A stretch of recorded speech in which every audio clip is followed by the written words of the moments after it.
Darwinism में आपने पढ़ा कि हमारे डार्विन भाई साहब गए HMS बीएगल लेकर वर्ल्ड टूर पे स्टडी करने के लिए एज ए नेचुरलिस्ट।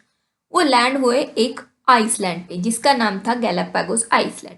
उधर उन्होंने बहुत सारे ऑर्गेनिज्म स्टडी किए बट उनका मेन फोकस था एक छोटी सी ब्लैक बर्ड क्यों था, और उसी के ऊपर उन्होंने एक एडाप्टिव रेडिएशन कंसेप्ट दिया।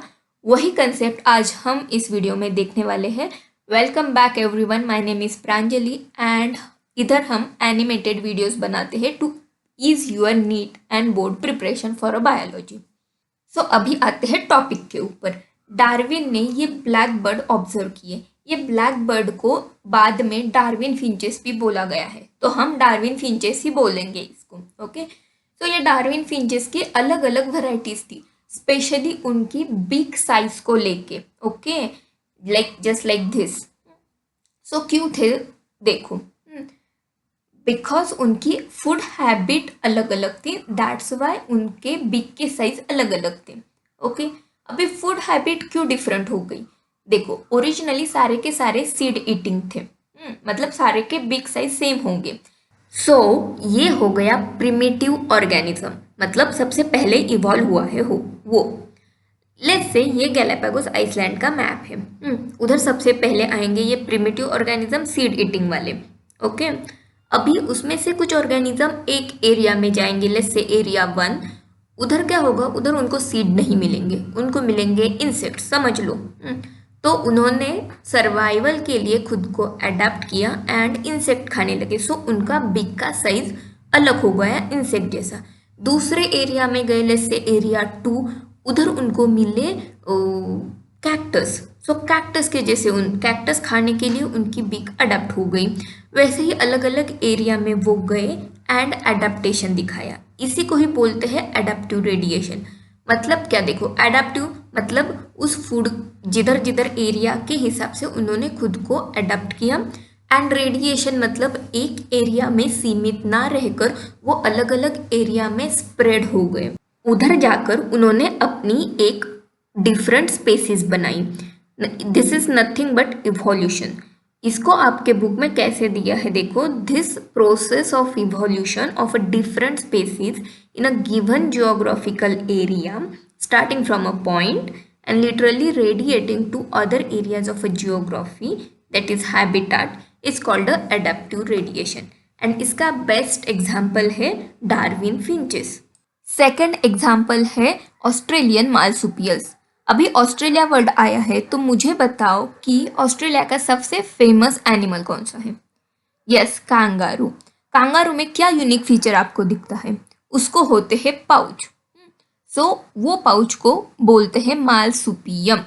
और ऐसे बहुत सारे एनिमल्स हैं जिनको पाउच होते हैं, तो उन सारे एनिमल्स को कलेक्टिवली बोलते हैं मार्सुपियल्स। ये साले मार्सुपियल्स ने भी हमको अडेप्टिव रेडिएशन दिखाया। आपने कभी सोचा है कि ये कांगारू या कोला जो सारे मार्सुपियल्स है वो हमको खाली ऑस्ट्रेलिया में ही क्यों दिखते हैं? देखो क्या था, इनिशियली ये सारे कंट्रीज जो थे, मतलब Antarctica, south America and Australia connected थे एक दूसरे से। सो मार्सुपियल्स पैदा हुए तो थे अमेरिका में, साउथ अमेरिका में। वो ट्रैवल करके आए अंटार्कटिका में, देन ऑस्ट्रेलिया में। But later on Antarctica separate हो गया, पोल पे चला गया, तो ठंड में वो मार्सुपियल्स मर गए उधर के, मतलब सर्वाइव नहीं हो पाए। ऑस्ट्रेलिया उनको फेवरेबल लगा तो वो उधर ही सर्वाइव किए। सो ये जो ऑस्ट्रेलिया में आए थे इनको बोलेंगे हम लाइक प्रिमिटिव मार्सुपिलियस। अभी इस प्रिमिटिव मार्सुपिलियस से ही आगे चल के वैरायटी ऑफ मार्सुपिलियस डेवलप हुए। क्यों? बिकॉज ये प्रिमिटिव मार्सुपिलियल ऑस्ट्रेलिया के अलग अलग एरिया में गए, उधर के एनवायरमेंटल चेंजेस से उन्होंने अडेप्ट किया एंड नई स्पेसीज बनाई। This is nothing but adaptive radiation. अभी कौन कौन सी स्पेसीज बनाई देखो, टस्मानिया में गए, उधर वोल्फ डेवलप हुआ तो it's a Tasmanian wolf. Then banded anteater जिसको नम्बैट बोलते हैं, कांगारू, कोला तो आपको पता है कॉमन एग्जाम्पल है। देन बंडीकोट जो मार्सुपिलियल माउस है। देन मार्सुपिलियल मोल, मार्सुपिलियल रैट। एक फ्लाइंग स्क्विरल जैसा एनिमल है जिसको बोलते हैं शुगर ग्लाइडर या फ्लाइंग फैलेंजर। भालू जैसा है उसको बोलेंगे हम वोम्बैट। देन टाइगर एंड कैट के बीच का एक एनिमल है उसको बोलेंगे हम टाइगर कैट। सो ऐसे अलग अलग वैरायटीज़ के मार्सुपिलियन डेवलप हुए ऑस्ट्रेलिया में। मुझे बताओ कि ऑस्ट्रेलिया में खाली आपको मार्सुपिलियन ही दिखते हैं, normal cat, dog, normal placental mammal नहीं दिखते? ऑब्वियसली दिखते हैं ना। सो ऑस्ट्रेलिया में प्लासेंटल मैमल भी इनिशियली आए। ओके, सो क्या हुआ देखो, ये बड़ी इंटरेस्टिंग चीज़ है। जिधर जिधर ये मार्सुपिलियन मैमल गए, उधर उधर ये प्लासेंटल मैमल भी गए और सेम स्पेसिस डेवलप की उन्होंने। लेट्स से अगर एक एरिया में मार्सुपिलियल मोल डेवलप हो रहा है, सो उसी एरिया में प्लासेंटल मोल भी डेवलप होगा। क्यों? एनवायरमेंटल कंडीशन सेम है, सेम एडेप्टेशन दिखाएंगे दोनों, खाली एक में मार्सुपिलियल एक में प्लासेंटा होगा। ऐसे ही अलग अलग मार्सुपिलियन अलग अलग एरिया में बने, वैसे ही प्लासेंटल मैमल भी उसी एरिया में बने सेम टाइप के। जैसे देखो, बैंडेड एंटीएटर प्लासेंटल मैमल में बना एंटीएटर, नॉर्मल माउस बने उसी एरिया में मार्सुपिलियल माउस बने, लेम्यूर जिस एरिया में बने उसी एरिया में स्पॉटेड कस्कस बने, देन फ्लाइंग स्क्विरल जिस एरिया में बनी उसी एरिया में फ्लाइंग फैलेंजर बने, बॉब कैट जिधर बनी उधर टाइगर कैट बनी, एंड नॉर्मल वोल्फ जिधर बने उधर टस्मेनियन वोल्फ बने। मतलब क्या कि प्लासेंटल मैमल ने भी सेम एडेप्टिव रेडिएशन दिखाया ऑस्ट्रेलिया में। अभी ज़रा सोचो एंड मुझे बताओ, एक एरिया में ये नॉर्मल माउस भी जा रहा है एंड मार्सुपिलियन माउस भी जा रहा है। ओके, बट दोनों के दोनों काम एक ही करेंगे, माउस ही है एट द एंड, तो उनका लाइफस्टाइल वगैरह सेम होगा। सो ज़रा सोचो, एक एरिया में दो अलग अलग वैरायटीज़ डेवलप हो रही है बट काम एक ही करने के लिए, different structure doing a same function. मतलब आपका स्कूल, अलग अलग बच्चे आते हो अलग अलग ओरिजिन से, बट काम पढ़ाई एक ही करते हो आप। सो दैट्स वाई ये कौन सा इवोल्यूशन हुआ? यस, ये हुआ कॉन्वर्जेंट इवोल्यूशन। अभी आपको लग रहा होगा कि एडाप्टिव रेडिएशन कॉन्वर्जेंट इवोल्यूशन है, बट ऐसा नहीं है। Single adaptive radiation divergent evolution होता है।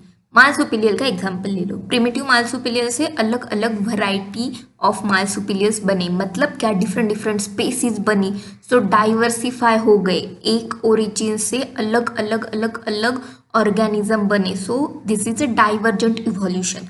अगर सिंगल एडाप्टिव रेडिएशन किसी एरिया में हो रहा है, so that is divergent evolution. Okay, and single के साथ और एक एडाप्टिव रेडिएशन, मतलब मिनिमम दो एडाप्टिव रेडिएशन हो रहे, सो वो एग्जाम्पल है कॉन्वर्जेंट इवोल्यूशन का। जैसे इस केस में हुआ, मार्सुपिलियस के साथ प्लासेंटल मैमल भी डेवलप हो रहे हैं। सो मिनिमम दो या दो से ज़्यादा एडाप्टिव रेडिएशन अगर एक आइसोलेटेड एरिया में दिखाई दिए आपको, so we call it convergent evolution. चलो, आप इस पे नोट्स कैसे देखोगे या ओवरव्यू जो हमने इस लेक्चर में पढ़ा। सो फर्स्ट पॉइंट में लिखना सारी डार्विन की हिस्ट्री, डार्विन गैलापागोस गए थे, ब्लैक बर्ड देखा, उनको डार्विन फिंचेस बोले। सेकेंड पॉइंट में लिखना कि वो ब्लैक बर्ड में वैरायटीज क्यों दिखे, बिग के साइज अलग अलग दिखे, क्यों दिखे वो लिखना। ओके, बिकॉज उन्होंने एडेप्टेशन दिया वगैरह वगैरह। आप अपनी भाषा में लिखना, कंसेप्ट क्लियर करना बस इसका।